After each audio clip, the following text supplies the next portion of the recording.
Reality में तो हम और आप मून पर पता नहीं कब जाएं, पर हाँ, ये मून के जैसे दिखने वाली लैंड पर आप कभी भी आ सकते हैं। ये जगह है लद्दाख का एक छोटा सा विलेज लामायुरू।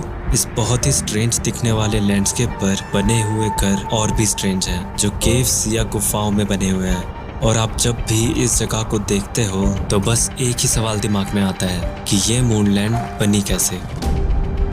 सबसे पहले ये जो लामायुरू के जो स्ट्रक्चर थे, पूरा लेक थे, ये पूरा पानी में डूबा हुआ था पूरा एरिया। जब पानी सूख गया तो मड का स्ट्रक्चर उस जगह पे रह गया। सिमिलर टू मून में जो जैसे मिट्टी होते हैं उस टाइप का मिट्टी है, इसलिए उसको हम मून